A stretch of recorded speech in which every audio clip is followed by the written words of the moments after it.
Hi there, friends. Welcome back. Picture the following with me. A man calling himself a magician, standing inside a magic circle, and then he glances at a painted wooden triangle positioned just outside of the circle.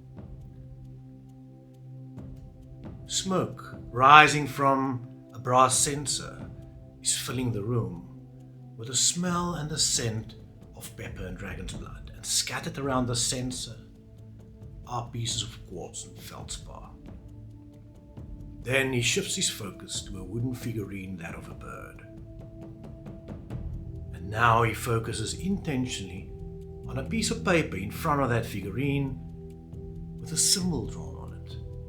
He closes his eyes, lifts his magical wand, and visualizes the symbol in the ether around him, while calling the spirit's name first softly, and then louder and louder, until he feels how the energy inside him rises up, and he mentally searches for that presence of that spirit. When he slowly opens his eyes, in front of him, hovering on the smoke, is a robed figure, watching him. Okay. Let's stop it right there. Many people who want to connect to a spirit feels that it should be like that. But reality is a totally different story. Let's see what it really looks like. We live in a physical world where physical things are very important. Stuff that we can really see with our eyes and touch with our hands and fingers. So physical trappings, like in the ritual that I described, can help you to enter a specific frame of mind. It's part of that psychodrama that sort of conditions your emotional response to enter a specific frame of mind and open a specific psychological gate for your consciousness to go through. But why is it still difficult for people to connect to a spirit or an entity? We live in a world where people are focused on the physical. The physical is very important to us. We like the external, to look with our physical eyes, to see, to feel with our hands. And that is making it hard for us to go then internally connect with the spirit. So you can, with those physical trappings, connect to a spirit. It will assist you, but it can only assist you. It's not doing the work for you. And I think a lot of people think that should do the work for them. Most people are concerned about optics. My altar, my wand, my statue, my tools should be beautiful. In the end, you don't need any of that to connect to a spirit. You don't need it.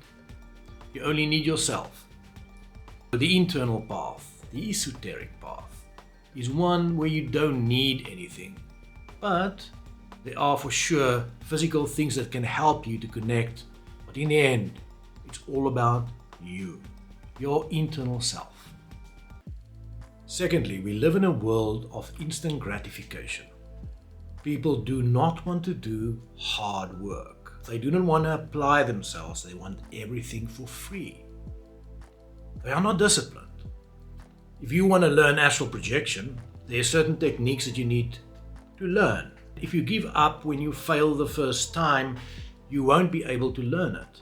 And the same thing with spirit connection. We need to learn certain things, and sometimes it takes a bit of discipline and a bit of work. If we do not do that work, we will not be able to connect. Definitely our discipline sometimes is lacking, and we need more discipline, or we need to apply our discipline and apply to the techniques that we have to use to connect to a spirit. Thirdly, fear plays a massive role in the way we connect with spirit and why we struggle. Now, there's a lot of people who are connecting with spirits or trying to connect, but they are actually scared to really see one, or they are scared of certain spirits. And the moment you have fear, it will really limit you. and it will really block that connection with spirit. It all comes from that duality, that positive good versus evil duality, or dark versus light duality. In the moment we subscribe to that fear program, we become slaves to that. We cannot explore with freedom, and we actually fall into a trap. Fear is one of the reasons why people cannot connect properly to a spirit. Lastly, and this ties into the fear aspect, it's programming. Now, we are all programmed to a certain extent. We cannot escape our programming, but we can be aware that we are programmed and realize that certain reactions in life are due to our programming. We are programmed beings. There are certain things we feel that are right and wrong, which are actually due or the result of the programs in our mind. And society places these programs there by pushing certain narratives. And they have these agents who subscribe to that narrative and do the work for them.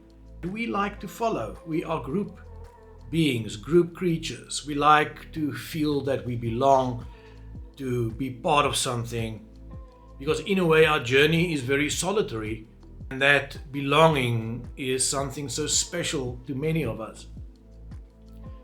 Those programs are very dangerous. Society uses those programs. They're used by religion, they are used by people to scare us, they are used by our parents to make us do certain things or to teach us certain ways of society. And all of that can make it hard for us to connect to a spirit, to properly connect. My friends, thanks for watching this video. I appreciate it. It is not hard to connect to a spirit, but it takes a bit of work. And it doesn't mean you will not have a physical experience. That's not what I'm saying. There are many amazing physical experiences you can have while connecting to a spirit, but the main thing, the spiritual path, is an internal one, is an esoteric path. It has nothing to do with external things. And if you believe that that's the reason why you went into spirituality, then you're probably not in the right place. It's not a show. It is a hard internal path for yourself, a solitary path. And to connect with a spirit is a very serious thing. It takes some work, it takes some dedication. If you like this type of content, hit the like button. Please subscribe to my channel. If you like this type of content, leave a comment in the comment section down below. Until we meet again, keep well, bye-bye. And remember, always keep an open mind.